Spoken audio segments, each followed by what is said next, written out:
아멘. 오늘 시간에는 하나님의 사랑받는 자가 되려면 이란 제목으로 함께 말씀의 은혜를 나누기를 원합니다. 오늘도 거룩한 주일을 맞아 주님을 예배하는 여러분들을 하나님께서 진심으로 사랑하십니다. 하나님은 사람을 만나시기를 원하세요. 하나님은 모든 사람을 만나서 우리의 삶의 문제를 해결해 주시기를 원하시고 우리를 복의 세계로 인도하시기를 원하십니다.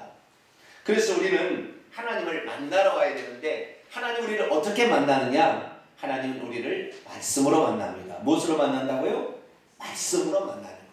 그래서 하나님의 말씀을 사랑하는 것이 하나님을 사랑하는 것이요, 하나님의 말씀을 경청하는 것이 하나님 앞에 겸손한 마음의 태도입니다.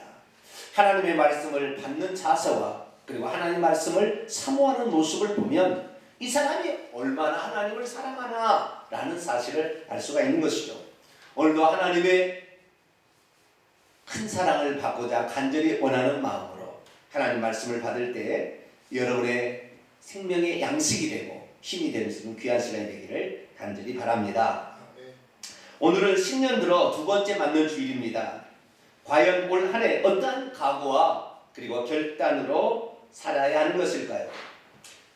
올 한 해 어쨌든 우리 성도들은 하나님으로부터 오는 복을 받게 되기를 축원합니다. 수많은 사람이 새해가 되면 복을 받기 위해 해돋이를 갑니다. 떠오르는 태양을 향하여 자신의 소원을 한 해의 소원을 빌어보는 것이죠. 그러나 정작 사람들은 누가 복을 주는 것인지 어떻게 복을 받는지에 대해서는 주의하지 않습니다. 그냥 복만 주신다고 한다면 무슨 일이든지 하겠다라는 무턱대고의 신앙을 갖게 되는데 비인격적인 물체가 사람에게 복을 주지 않습니다. 복은 전능하신 살아계신 인격적이자 전능하신 그분이 주는 거죠. 그분이 바로 우리가 믿고 있는 하나님이십니다. 민수기 6장 4절에 보면 하나님이 어떤 분야가 기록되어 있는데 여호와는 내게 복을 주시고 너를 지키시기를 원한다. 하나님은 우리에게 복을 주시기를 원하십니다. 그러나 모든 사람이 그 복을 받는 것은 아닙니다. 어떤 사람은 복을 받고 어떤 사람은 복을 받지 못할 수 있어요. 그래서 그 조건이 있다는 것이고요. 그리고 하나님이 우리에게 주시는 복은 영원한 복이나 일시적인 복이냐 어떤 차이가 있다는 것입니다. 자, 다음 구절을 하나 보도록 하겠습니다. 찬송하리로다. 하나님 곧 우리 주 예수 그리스도의 아버지께서 그리스도 안에서 우리에게 복 주시되 어떤 복이요? 하늘에 속한 모든 신령한 복을 우리에게 복 주신다. 이렇게 말하고 있습니다. 그렇습니다. 하나님께서는 조건이 있어요. 우리에게 하나님의 사랑, 하나님의 복을 주시는데 그 복이 그리스도 안에서 우리에게 주어진다. 이렇게 말하고 있다는 것입니다. 그래서 우리는 그리스도 안에 있을 필요가 있는 것이죠. 그리스도를 통하여 주시는 복을 받아야 되니 그리스도를 모르고 복을 받을 수는 없는 거예요. 그리스도를 모르는 상태에서 태양에게 빈다고 해서 태양이 복을 주는 것이 아닙니다. 우리는 그리스도를 통하여 그리스도 안에서 복을 받는 것이죠. 그리고 그 복도 하늘에 속한 신령한 복이라고 했습니다. 진정한 복은 우리가 저 하늘에서 천국에서 받을 복이요, 우리의 영혼이 영적인 복이라고 했으니 우리의 영혼이 받는 복이요, 미래 받을 복입니다. 그럼 이 땅 속에 건강히 살고 우리 자녀들이 형통하고 우리의 삶에 어려움이 없이 물질에 또 건강의 복을 사는 것, 이것은 하늘의 복을 받는 것에 대한 샘플이요 부산물입니다. 그래서 여기에 목숨을 걸 필요는 없습니다. 우리가 하나님에 대해서 제대로 알고 있으면 이 땅의 것은 자동적으로 풀려가게 돼 있어요. 그런데 이 땅의 것만을 위하여 살고 하늘의 것을 생각하지 않으니까 저주가 계속 있기 때문에 아무리 열심히 살고 아무리 열심히 해도 수고할 뿐이지 얻는 것이 없는 거예요. 그래서 우리가 하나님의 아닌 다른 존재의 우상을 숭배하면서 하나님이 주시지 않는 복을 받을 수가 없는 것이죠. 저와 여러분은 하나님이 주시는 그리스도 예수 안에서 주시는 하나님이 주시는 복을 받게 되기를 축원합니다. 그리고 우리의 영혼이 복을 잘 받은 같이 육체도 자동적으로 복을 받는 올 한 해가 되기를 간절히 바랍니다. 자, 그러면 2016년 한 해 동안 우리가 하늘의 복을 받기 위해, 다시 말해서 영적인 복을 누리기 위해서 과연 어떻게 해야 될까요? 그리고 어떤 준비를 해야 될까요? 그것은 우리보다 먼저 앞길을 걸어가신 예수님께서 어떻게 했는지를 한번 살펴봐야 되지 않겠습니까?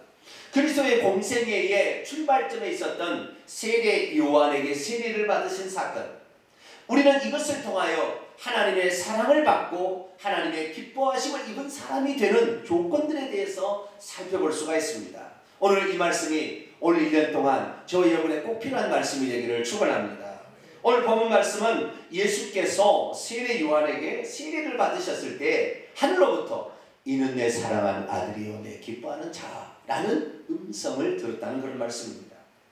대체 예수께서 무슨 일이 있었길래 하늘에서 이런 놀라운 축복과 격려의 음성이 들려왔을까요?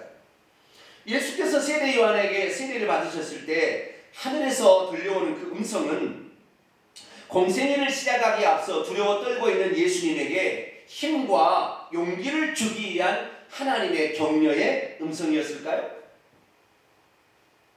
예수께서 세례 요한에게 세례를 받으신 것은 예수께서 장차 세상 죄를 없애기 위하여 고난과 죽음을 위한 첫 발을 내딛는 것이었는데 어찌 이것이 기뻐할 만한 그런 일이었을까요? 사람이 누군가에 나아가 물로 세례를 받게 되면 무조건 하나님의 사랑을 받게 되는 것일까요? 그것이 하나님을 기쁘시게 하는 행동이 되기라도 하는 것일까요? 만약 그렇다고 한다면 초코파이 한 개라도 더 먹기 위해서 세례를 받으러 간 군인들의 행동은 과연 칭찬받을 만한 행동이 되는 것입니까? 세례는 하나의 의식이기 때문에 세례 자체로는 구원을 받을 수 없다는 것이 성경의 원칙인데 어떻게 되어서 하늘에서 이는 내 사랑하는 아들이요 내 기뻐하는 자라는 음성을 듣게 된 것일까요? 어떤 사람도 이렇게 말하기도 합니다. 그날 예수님에게 들려왔던 아버지의 사랑스러운 음성 때문에 예수께서는 공생의 3년 동안 힘과 용기를 가지고 공생의 사역을 잘 감당할 수 있었다. 그러니 올해 당신도 하나님께서 여러분을 사랑하시고 기뻐하신다고 말씀하고 있으니 여러분도 올 한 해 힘과 용기를 가지고 올 한 해 살아가십시오. 이렇게 설교하는 사람도 있습니다. 과연 이 설교가 온당한 설교일까요? 오늘 본문 말씀은 AD 27년경 예수께서 처음으로 세상에 자신을 드러내실 때 요단강에서 세례를 받은 사건을 말하고 있습니다. 세례 요한은 유대 광야에 나타나 어느 날 유대 사람들을 향하여 큰 소리로 외쳤습니다. 회개하라 천국이 가까이 왔느니라. 그러자 예루살렘과 온 유대와 요단강 사방에 사는 사람들이 예수님 앞에 몰려왔습니다. 그리고 자기들의 죄를 자복하면서 요단강에서 세례를 받기 시작했습니다. 그때 예수님께서도 요단강으로 나오셨습니다. 무엇 때문에 나오셨을까요? 자, 성경을 봅니다. 13절입니다. 이때 예수께서 갈릴리로부터 요단강에 이르러 요한에게 세례를 받으려 하시니, 이 개혁성경 우리가 알고 있는 성경은 본 뜻을, 성경 원문의 뜻을 잘 전달하지 못하고 있습니다. 제가 원문을 직역해 가지고 왔어요. 그 밑에 한번 볼까요? 그때 예수께서 갈릴리로부터 요단강에 나타나셨다. 그에 의하여 세례를 요한에게 받기 위하여. 헬라 원문에 의하면 예수님께서 어쩌다가 요단강까지 나아갔고 사람들이 다 세례를 받으니 세례를 받은 대열에 합류했다, 이 말이 아닙니다. 예수께서는 일부러 요단강에 세례요한의 세례를 받기 위해 일부러 거기까지 찾아오셨다, 이렇게 말하고 있습니다. 그때 세례요한의 반응이 어땠습니까? 그러시지요 라고 세례를 줬습니까? 그게 아니었습니다. 내가 당신에게 세례를 받아야 할 터인데 어찌 당신이 내게로 와서 세례를 받으려 하십니까? 하며 예수님을 분사, 현재 계속해서 말렸습니다. 아닙니다. 아닙니다. 당신이 내게 세례를 주십시오 라고 예수님에게 그렇게 얘기를 했다는 것입니다. 그런데 예수님이 이렇게 말씀하셨죠. 이제 너는 허락하라. 왜냐하면 우리가 이렇게 하여 모든 의를 성취하는 것이 합당하기 때문이다 라고 말했다는 것입니다. 그러다 금방 요한이 그 이야기를 알아들었습니다. 그리고 예수님에게 세례를 베풀었습니다. 세례를 베풀자 예수님이 물속에서 들어갔다가 나올 때 즉시 나왔는데 나오자마자 하늘이 활짝 열렸습니다. 하늘 문이 열렸습니다. 성경에 보면 셋째 하늘의 문이 활짝 열렸습니다. 그리고 거기로부터 하나님의 성령이 비둘기같이 계속해서 쏟아졌습니다. 그리고 하늘로부터 어떤 음성이 들려왔습니다. 그 음성은 이것이었습니다. 오늘 즐겨봅니다. 이 사람은 사랑하는 나의 아들이다. 내가 그의 안에서 기뻐하였다. 이렇게 음성이 들려왔습니다. 여기서 기뻐한 것은 이미 과거의 일이고 예수님이 그때 현재 하나님의 아들로서 주님의 사랑받는다는 것은 현재형으로 기록되어 있습니다. 그러면 예수님께서는 언제 하나님의 기쁘심이 되었을까요? 이미 기쁘심이 되었습니다. 언제요? 예수님이 탄생하실 때. 그때 천군천사들이 나타나서 찬송을 했죠. 하늘에는 지극히 높은 곳에 가장 높은 곳에서는 하나님께 영광이, 땅에서는 기뻐하심을 사람들 중에 평화가. 그래서 하나님의 그 기쁨이 온 땅의 사람들에게 펼쳐지게 될 것이 이미 얘기되었습니다. 예수 그리스도께서 이제 두 번째 하나님을 기쁘시게 하는 행동을 했다는 것이죠. 이것이 바로 요단강에서 예수님이 세례를 받은 사건입니다. 자, 그렇다고 한다면 예수님께서 아무런 행동이나 말도 하지 않았는데 하나님께서 이는 내 사랑하는 아들이고 내가 그의 안에서 저를 기뻐한다 이렇게 말씀하셨던 것입니까? 전혀 그렇지 않습니다. 예수님이 아무런 행동도 취하지 않았는데 하나님께서 일방적으로 내가 너를 사랑한다, 내가 너를 기뻐한다 라고 격려해 준 것이 아닙니다. 오늘날의 수많은 그리스도인들이 착각하는 것이 한 가지 있습니다. 그것은 뭡니까? 하나님께서 나를 사랑하시기 때문에 내가 어떤 행동이나 조치를 전혀 취하지 않는다 해도 하나님께서는 나를 사랑하시기 때문에 나를 구원으로 이끌어 줄 것이고 끝까지 믿도록 도와주실 것이며 나의 앞길을 지켜주시고 나를 구원까지 인도해 주실 것이라고 생각하는데 다 착각입니다. 100% 지옥 갑니다. 그 사람. 우리는 너무나 이 영적 기만과 사기를 당해왔습니다. 우리는 아무것도 행하지 않는데 하나님이 일방적으로에게 사랑을 쏟아부어서 우리를 구원하실 것이라고 착각해왔어요. 성경에는 단 한 구절도 그런 구절이 없습니다. 사실. 그럼 왜 그렇게 이해해왔을까요? 그것은 그동안에 목사님들이 그렇게 얘기를 했기 때문에 그런 줄 알았어요. 심지어 성경도 그렇게 번역을 했는데 원문에는 그렇게 나와 있지 않는데 그렇게 아는 사람들의 생각을 가지고 번역을 했기 때문에 번역된 성경도 얼마나 많이 잘못 번역되는지 몰라요. 그래서 우리가 하나님은 나를 사랑하시기 때문에 나는 괜찮다라는 식입니다. 그러나 성경에 어디를 보더라도 하나님께서 나 개인을 사랑했다는 말은 없어요. 전부 단체적인 우리를 사랑했어요. 우리가 잘 알고 있는 요한복음 3장 16절을 보십시다. 하나님이 세상을 이처럼 사랑하사 독생자를 주사 이는 그를 믿는 자마다 멸망치 않고 영생을 얻게 하려 하십니다. 여기 하나님이 세상을 사랑했는데 어떤 사람은 이는 그를 믿는 자마다 우리는 그동안에 하나님이 세상을 사랑했다니까 아무런 조건 없이 사랑했다고 생각하는데 아니에요. 그를 하나님이 우리를 위해서 준비한 모든 것이 있는데 그것을 알고 그 사실을 믿는 자마다 하나님 사랑을 받게 되는 것입니다. 하나님이 우리를 사랑하는 것은 맞아요. 모든 사람을 사랑하는 건 맞지만 그 사람에게 영향을 미치려면 하나님이 나를 이렇게 많이 사랑했구나라는 사실을 개인적으로 받아들이고 그분 앞에 나아가서 그분을 믿고 따라가야 된다는 거예요. 그런데 나는 아무것도 하지 않는데 하나님께서 계속 나를 사랑해서 어쨌든 나를 지금 회개시켜가지고 나를 구원한다 이렇게 착각하고 있는 거예요.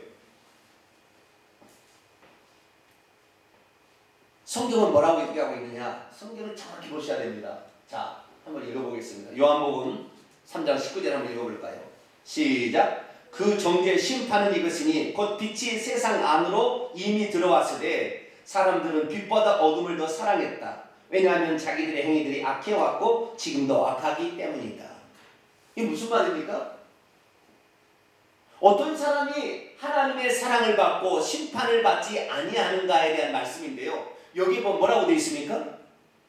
그동안 빛보다 어둠을 더 사랑했던 사람들이 이제는 예수 그리스도의 복음을 들었으면 어둠을 버리고 빛으로 나와야 되는데 빛보다 어둠을 더 사랑해서 오지 않기 때문에 결국에 심판을 받는다는 거예요. 하나님의 사랑은 무궁무진합니다. 하나님의 사랑은 어마어마하게 큽니다. 그러나 그 하나님의 사랑의 소식을 들었을 때 자신의 과거에 이게 잘못됐구나, 이것이 하나님의 사랑을 받지 못하고 지옥 형벌을 면치 못할 일이었구나 생각했으면 그것을 버리고 하나님 앞에 나와야 되는데 계속해서 빛보다 어둠을 더 사랑해버리니 나중에 심판이 그에게 임할 수밖에 없다는 것입니다. 또 한 구절 봅니다. 요한복음 5장 40절에서 42절 말씀입니다. 시작. 그러나 너희가 영생을 얻기 위하여 내게 오기를 원하지 아니하는도다. 나는 사람에게서 영광을 취하지 아니하노라. 다만 하나님을 사랑하는 것이 너희 속에 없음을 알았노라. 여기 보면은 하나님이 영생을 위한 모든 준비를 다해서 내게 나오라 했는데도 안 온다는 거죠. 그 사람에게는 하나님이 아무리 그 사람을 사랑해도 그 사랑이 그 사람에게 미치지 않는다는 것입니다. 우리가 예를 제가 들어볼게요. 내가 어떤 불치병에 걸렸어요. 내가 어떤 불치병에 걸렸는데 내가 이 나라의 모든 병원을 다 조사해 보니까 예를 들어봅니다. 이건 진짜 그렇다는 게 아니에요. 여기 분당 서울대병원에 김아무개 박사님이 그걸 치료할 수 있는 이 세계의 단 하나의 권위자고 능력자예요. 그것을 어느 날 소식을 들었어요. 소식을 알아보니까 어디서 고치냐 그랬더니 저 분당 서울대, 진짜 그렇다는 게 아니에요. 분당 서울대병원의 김아무개 박사님이 그걸 고칠 수 있는 유일한 권위자라는 거예요. 그 소식을 들었어요. 그런데 그 소식을 듣고도 내가 그분 앞에 가지 않으면 내 불치병이 고쳐지겠어요? 안 고쳐지겠어요? 그분의 고칠 수 있는 능력은 분명히 있어요. 그분에게 없는 게 아니에요. 그분은 분명 있어요. 그런데 우리가 아무리 그 소식을 들었어도 그분 앞에 나아가지 않냐면 이 땅에서 우리가 나가지 못하는 것은 돈이 없어서 못 갈 수도 있어요. 그러나 우리 주님께서는 돈 갖고 오라는 얘기 없었어요. 하나님 우리를 사랑하는 것은 무궁무진해요. 그런데 그 사랑을 받기 위해서 와야 된다. 그 병 고치기 위해서 와야 되는데 주님 앞에 가지 않는다고 한다면 하나님이 아무리 큰 사랑을 가지고 있어도 그것은 그 사람의 효력이 없다는 것입니다. 그런데 우리는 어떻게 생각했어요? 하나님은 무조건 우리를 사랑하기 때문에 우리를 무조건 치유하신다. 아니라니까요. 그분 앞에 나아가야 치유되는 것이에요. 그분 앞에 나아가기 위해서는 하나님과 우리가 원수관계를 만들어서 죄를 버리고 가야 되는 것입니다. 이런 것이 없는데 자동적으로 우리가 하나님의 사랑을 받는 것이 아니에요. 얼마나 우리가 로마서를 오해한 것 같습니까? 로마서에 이런 말씀도 있어요. 누가 우리를 그리스도의 사랑에서 끊을 수가 있겠느냐? 환난이나 공고나 박해나 기근이나 적시나 위험이나 칼이나 아무것도 우리를 그리스도의 사랑에서 끊을 수 없다. 그러니 하나님이 여러분을 사랑하니까 걱정하지 마라. 당신은 구원받는다. 이 사기입니다. 사기. 왜 사기인 줄 아세요? 그 다음 구절을 뺐어요. 36절 무슨 말입니까? 원문을 보겠습니다. 우리가 종일 주님을 위하여 죽임을 당하게 되고, 여기 주님이 아니에요. 우리가 종일 당신을 위하여 죽임을 당하게 되며 도상할 양같이 여김을 받았나이다 한 것 같습니다. 이게 무슨 말입니까? 주님 때문에 죽임을 당하고 주님 때문에 억울한 일을 당하는 이 사람을 하나님께서 하나님의 사랑에서 끊어지지 않게 한다는 것이지, 아무것도 한 것이 없는데 하나님의 사랑이 무조건 그냥 임해가지고 그리스도의 사랑이 그를 끊어내지 않는다는 게 아니에요. 이 말이 무슨 말이냐? 이 36절의 구절을 썩 빼버렸어요. 계속 또 볼까요? 그러나 이 모든 일에 우리를 사랑하시는 말미암아 우리가 넉넉히 이기느니라. 이 넉넉히 이긴다는 게 아무런 조건 없는 넉넉히 이긴 게 아니에요. 그 다음 구절 또 보세요. 왜냐하면 내가 이미 확신해왔기 때문이다. 어떤 것을 확신해왔느냐? 사망이나 생명이나 이 모든 것들이 우리를 그리스도 예수 안에 있는 하나님의 사랑에서 끊을 수 없다는, 여기서 장차 미래의 일이에요. 장차 이 끊을 수 없다는 것을 그 마음의 확신을 가지면서 어떠한 고난이 왔고 심지어 죽임을 당하는 고통이 찾아온다 할지라도 나는 그리스도를 따라가겠습니다는 그러한 사람에게서 하나님의 사랑이 끊어지지 않는다는 말이지, 나 아무것도 하지 않는데 하나님은 내가 너를 사랑하니까 걱정하지 마라. 네 죄를 지어도 괜찮고 세상에 살아도 괜찮고 주일날 마음대로 놀러 다녀도 괜찮고 괜찮다 이것이 되는 게 아니라는 거예요.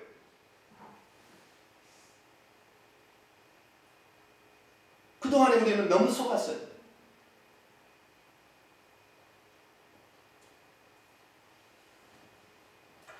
우리 어떻게 해야 됩니까?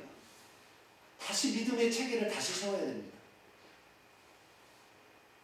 하나님이 우리를 위해서, 우리가 구원받기 위해서 우리가 할 수 있는 건 없기 때문에 하나님이 다 하신 거예요.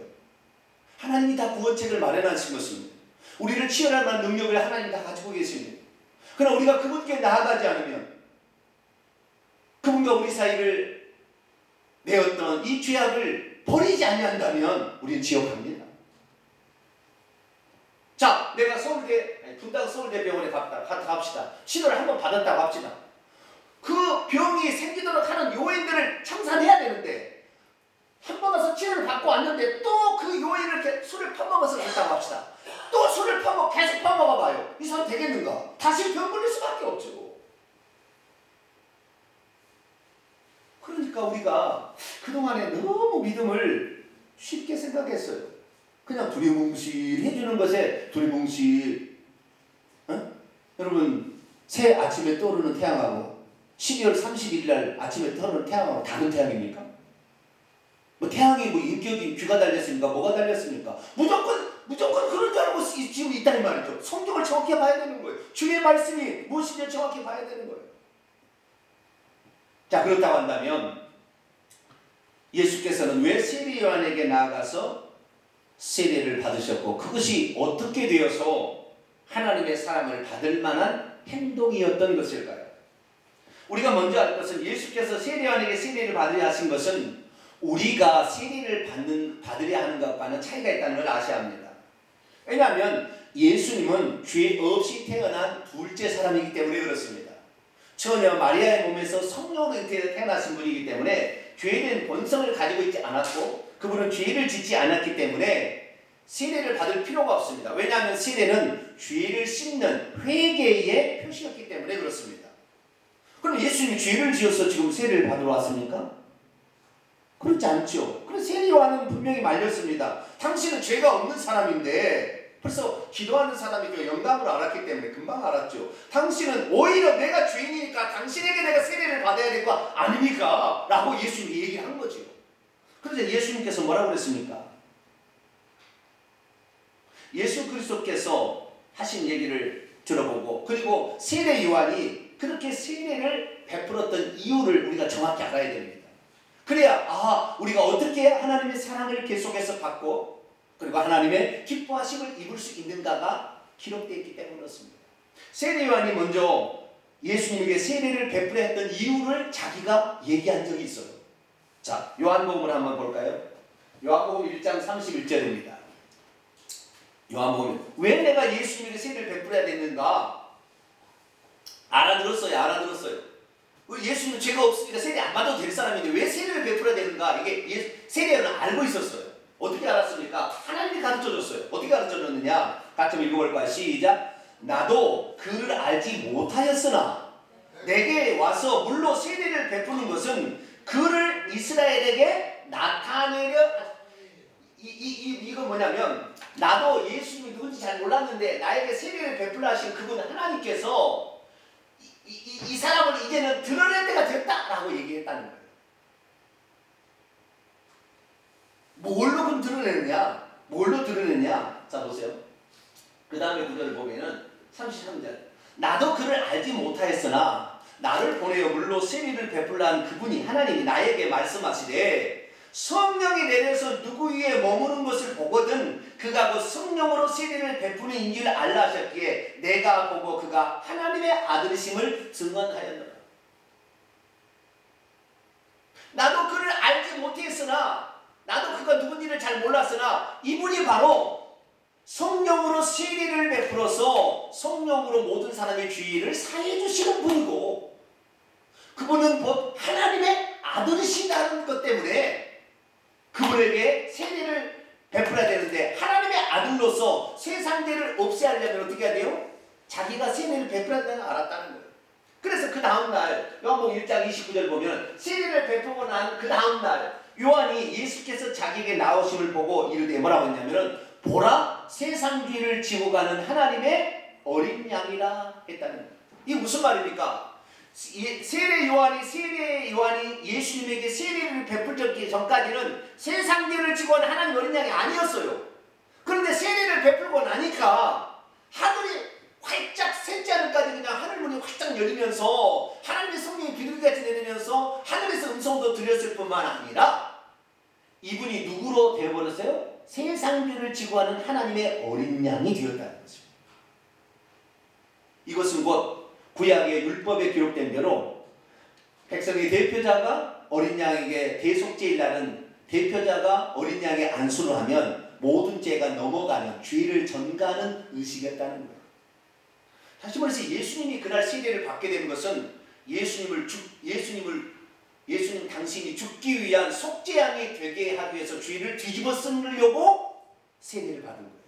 안수를 통해서 죄가 넘어가는 것입니다. 우리하고 전혀 다른 거예요. 예수님께서 오늘 본 말씀 마태복음 3장 15절에도 이렇게 얘기했죠. 예수께서 대답하 이르시되 이제 허락하라. 우리가 이와 같이 하여 모든 의인을 이루는 것이 합당하니 우리가 너와 내가 너는 인류의 대표자 제대제사장이자 선지자로서 그 다음에 구약의 오리랑 메시아를 속이는 천거자로 온다고 예언되는 이 엘리야 오리아는 엘리야로서 나에게 죄를 넘겨야 내가 세상죄를 없앨 수 있지 않겠느냐. 이렇게 해야 하나님의 뜻이 이루어지지 않겠느냐. 이렇게 해야 하나님의 만성인 인간을 사랑해서 그를 구원하시겠다는 계획이 이루어질 것이 아니냐. 그러니 나에게 안수를 해라. 세례를 베풀어라 한 거예요.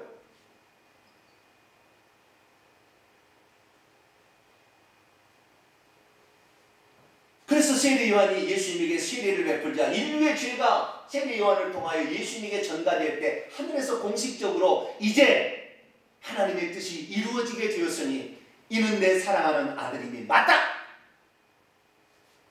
내가 이를 정말 기뻐한다. 라고 하나님이 승인을 해준 거예요. 예수께서 세례 받으실 때 바로 하늘에서 들려오는 음성 이는 내가 사랑하는 아들이라 라는 말은 무슨 뜻입니까? 이것은 예수님께서 이 공생애를 시작하려니까 불안하고 두렵고 떨려고 있는 예수님에게 일방적으로 내가 너를 사랑한다, 내가 너를 기뻐한다, 그 용기를 가지고 공생애를 잘 살아라 그러려고 준 게 아니라는 말이에요. 예수 그리스도께서 하나님의 뜻을 성취하기 위해서 그것은 죽음의 세례 아닙니까? 다른 모든 사람은 죽음의 세례가 아니라 살기 위해서 세례를 받지만 예수님은 죽기 위해서 지금 세례를 받는데 자신의 고난과 엄청난 지금 이 사람들의 모멸과 멸시와 고난을 받아야 될 그런 위험한 그런 엄청난 앞에 이것을 두고도 하나님의 뜻을 이루는 것이 이것이기 때문에 제가 세례를 받겠습니다라고 예수 그리스도는 인간으로서 그 세례를 받기 위해서 세례에게 나가서 세례를 받는 거예요. 그러니 하나님께서 내가 너를 기뻐한다 말하지 않을 수 없었던 것입니다.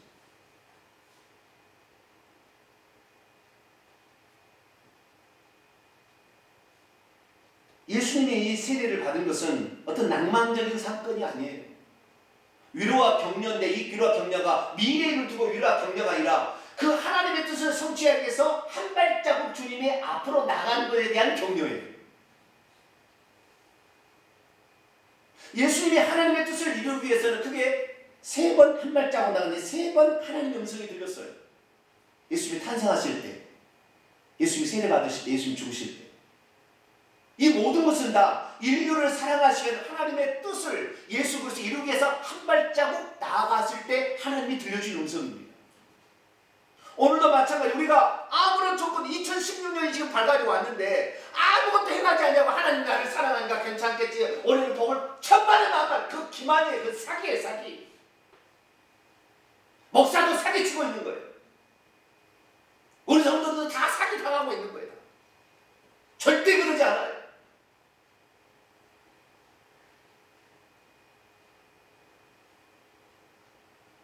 하나님 우리를 치료할 수 있어요. 분당 서울대병원 그 사람만 치료할 수 있어요. 하나님 우리를 영혼을 치료할 수 있고 육체 문제도 치료할 수 있으나 우리가 그분 앞에 나가야 되는 수고는 해야 되는 거예요. 기본적으로 해야 되는 거예요. 그분이 와서 우리에게 그렇게 하지 않아요.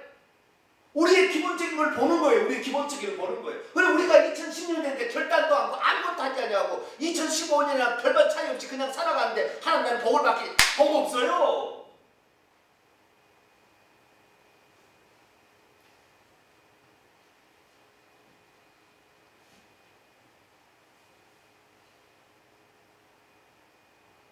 우리는 작지만 예수님처럼 한 발자국 하나님의 뜻을 성취하기 위해서 앞으로 나아가야 합니다. 어제와 똑같이 생활해서는 안 되는 거예요. 병을 고침 받았는데 또 죄악에 더불어서 살아서는 안 되는 거예요. 그거 버리지 않으면 지옥 가는 것입니다. 결국에 다시 병 들어서 죽을 거예요. 죄를 버려야 합니다.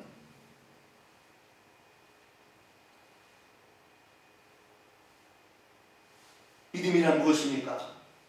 하나님의 놀라운 구원 계획을 우리가 들었다면 그분의 사랑과 그 구원을 받기 위해서 최소한의 도리를 지키는 것입니다. 나에게 일방적으로 용기를 달라고 무조건 떼쓸 것이 아니라 우리도 하나님의 사랑을 받기 위한 최소한의 한 걸음이라도 발걸음을 앞으로 내딛는 것입니다. 우리가 하나님 앞에 발걸음을 한 걸음 내딛는 것 자체가 우리를 구원을 주지는 않아요. 구원은 하나님 주시는 거니까. 그러나 우리가 최소한 그분의 사랑, 당신이 아니면 안 된답니다라는 그런 간절한 호소를 주님 앞에 드려야 되지 않겠어요?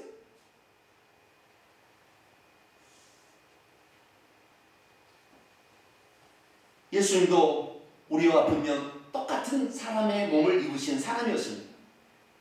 그분의 신성에 있어서는 하나님과 동일했지만 그분의 인성에서는 사람으로서의 갖춰야 될 기본적인 자세를 취하셨어요.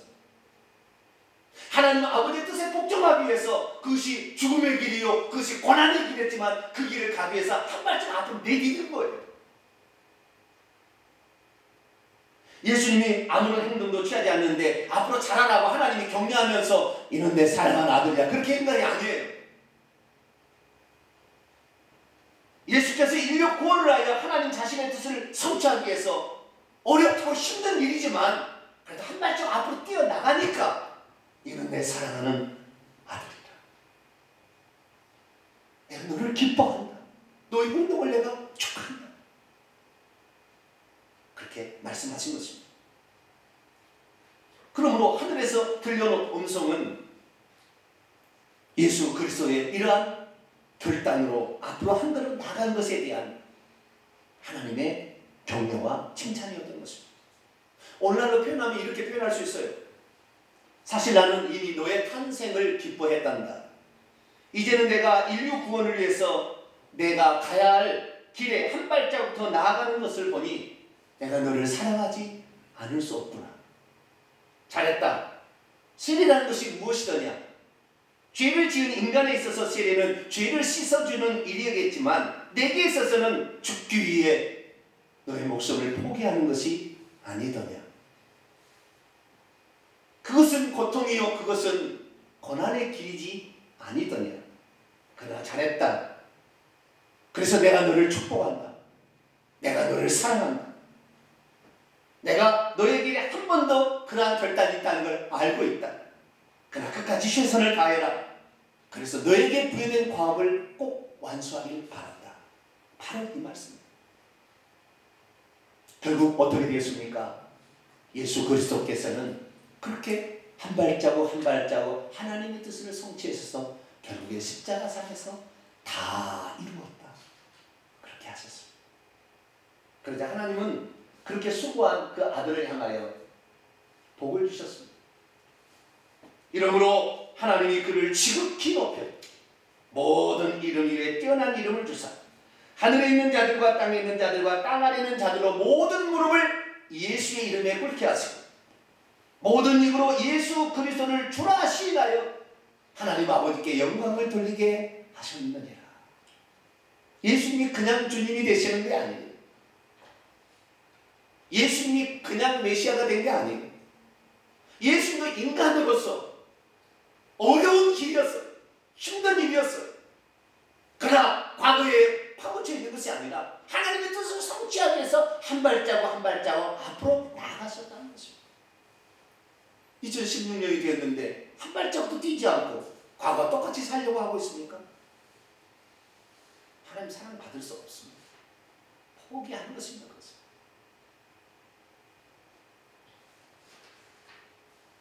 이제는 주님 앞에 나왔다면 어둠의 일을 벗어 던지게 되기를 축원합니다. 그리고 내 몸을 하나님의 뜻을 성취하기 위해서 한 발자국이라도 주 앞에 더 드릴 수 있는 저와 여러분 되시기를 축원합니다. 하나님의 뜻이 하늘에서 이루어진 것처럼 이 땅이 이루어지도록 내 몸을 하나님께 조금이라도 드릴 수 있기를 원합니다. 하나님은 많은 것을 드렸다고 작다는 것이 아니라 한 발자국이라도 작은 것이라도 하나님을 향하여 드리고 미래를 향하여 우리가 나아갈 때 그걸 기뻐하십니다. 올 2016년도 이제 시작되었습니다. 1월달이 아주 중요합니다. 어떻게 우리가 1년을 살 거냐? 작년과 똑같이 그저 그런 인생으로 살 거냐? 말도 안 되는 무턱대고의 신앙, 해돋이에 가서 해를 보고 비는 신앙처럼 그냥 아무것도 아닌데 그냥 그렇게 되는 것처럼 아니에요. 오늘 우리 자신을 다시 점검하십시오. 2016년도에 하나님이 기뻐하시는 사람, 그리고 하나님의 사랑받는 사람이 되기 위해서 한 발자국 하나님의 뜻을 성취하기 위해서 여러분 자신을 주님께 드리시기를 바랍니다. 일상생활도 마찬가지입니다. 그렇게 하는 자가 결국에 성공하는 것이지 그저 그렇게 그냥 올해 그냥 어떻게 요행이나 천만의 만만의 꿈들입니다. 새해가 밝은 지 10일 되었습니다. 늦지 않았습니다. 지금 결단하십시오.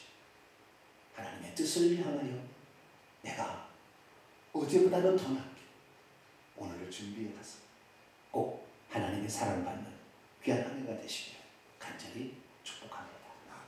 거룩하신 하나님, 우리가 얼마나 어리석었는지 아무것도 하지 않아도 하나님의 사랑이 나를 끊을 수 없다.